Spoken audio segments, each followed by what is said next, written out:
You can go out there and tell them, I want to get out and be on probation. I don't care what you guys want to do. The disrespect that y'all are showing to the officers, I can assume what these are going to say, because y'all are all out there. It's the same group that's doing all the same thing, fighting, not following instructions, talking back, calling names. I'm going to read all of that. And let me tell you, if you have one between right now and your sentencing, I will not accept this. Today's case involves a young defendant who believed acting disrespectful toward correctional staff would make him look tough. Instead, it only made things worse. Reports revealed that he and a group of other inmates had written pages bragging about bothering staff, as if it were something to be proud of. When Judge West reviewed the report, her tone changed immediately. She made it clear that this behavior could cost him his plea deal and expose him to a much longer sentence. Despite the warning, the defendant still seemed to believe his age would somehow protect him. But inside a courtroom, being young doesn't excuse bad choices. It just means you're learning those lessons the hard way. What do you think? Are younger offenders struggling to understand responsibility today? Let's take a closer look. Thank you, Ms. Malfino. All right, sir, are you Camden Jackson? And Mr. Harris, will your client waive the formal reading of the indictment? Yes, Your Honor. Give me just a second to get done.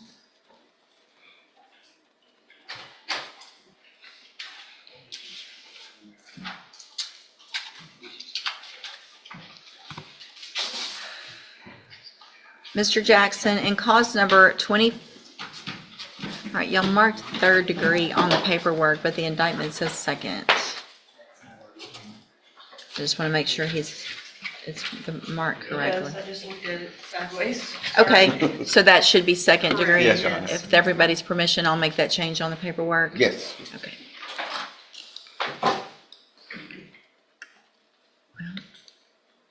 And apologies for my handwriting because it's horrible. It's hard on the tablet.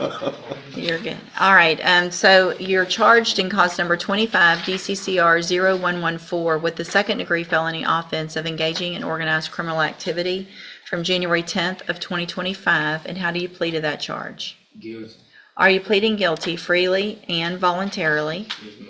And are you pleading guilty because you actually did what they charged you with? Yes, ma'am. I have here on the computer some documents that have your signature on them that the state has marked as exhibit number 1. Before you signed these, did you go over them with Mr. Harris? Yes, ma'am. Do you fully understand them? Yes, ma'am. And do you understand, if I follow the agreement that you've made with the district attorney, that you'll be waiving or giving up any right to appeal? Yes, ma'am. And it looks like the agreement that you've reached is for a 7-year deferred probation. There would be a $500 fine, and you would be required to follow all of the rules and conditions of probation, which could include me ordering you to some upfront treatment, or like ISF or something like that. And it looks like that's what the state's going to be requesting. Do you understand? And that decision's up to me when we come back for sentencing. Do you also understand, excuse me, if you're not a U.S. citizen, that a plea of guilty or no contest may result in your deportation, exclusion from admission to the country, or denial of naturalization under federal law? State tenders number 1. No objection, Your Honor. It's admitted. Is there any evidence that Mr. Jackson's not competent? No, Your Honor. All right, Mr. Jackson, I'm going to find that you entered your plea of guilty freely and voluntarily. Find that you're mentally competent and you understand the nature and the consequences of your plea. Find sufficient evidence to find you guilty. However, I'm going to reset your case so that the probation department can do a pre-sentence report.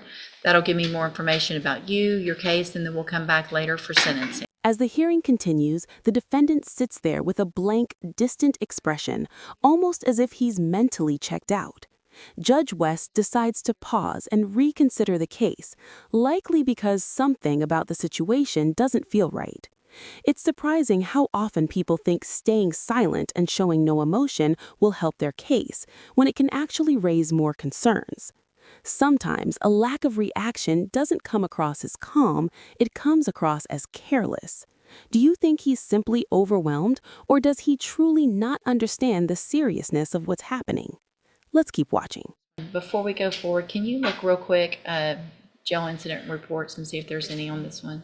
And Judge, I was, if I may, going to address that between January and the end of February, so obviously we've had quite some time that either they have not gotten to my file or the court's file.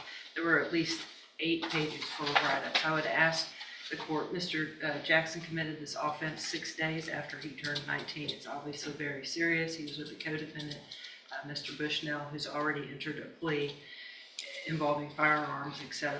I would ask if the court would consider your usual admonishment of, if that behavior continues pending the PSI, that I reserve the right, as does the court, to just reject this offer and possibly send him to prison. Mr. Jackson, you're probably, I don't know if you're in the same dorm as some of the other ones that have been Yes. absolutely ridiculous acting up in the jail. Yes. So there's somebody, I think it was last week, that came in with a deal like this for a probation, and he didn't get it, and he's sitting back out at that jail. I do not have to accept this plea agreement.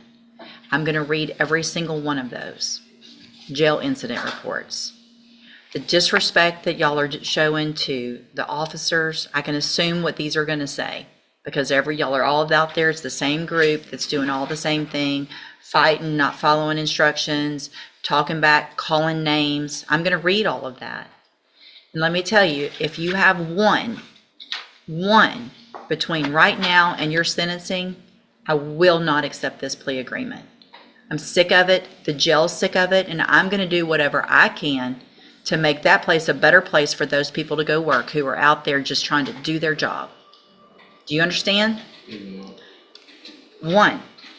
We're not going to come in and say it was somebody else's fault. I only got 1, or I got 3, and that's not that bad. You can go out there and tell them, I want to get out and be on probation. I don't care what you guys want to do.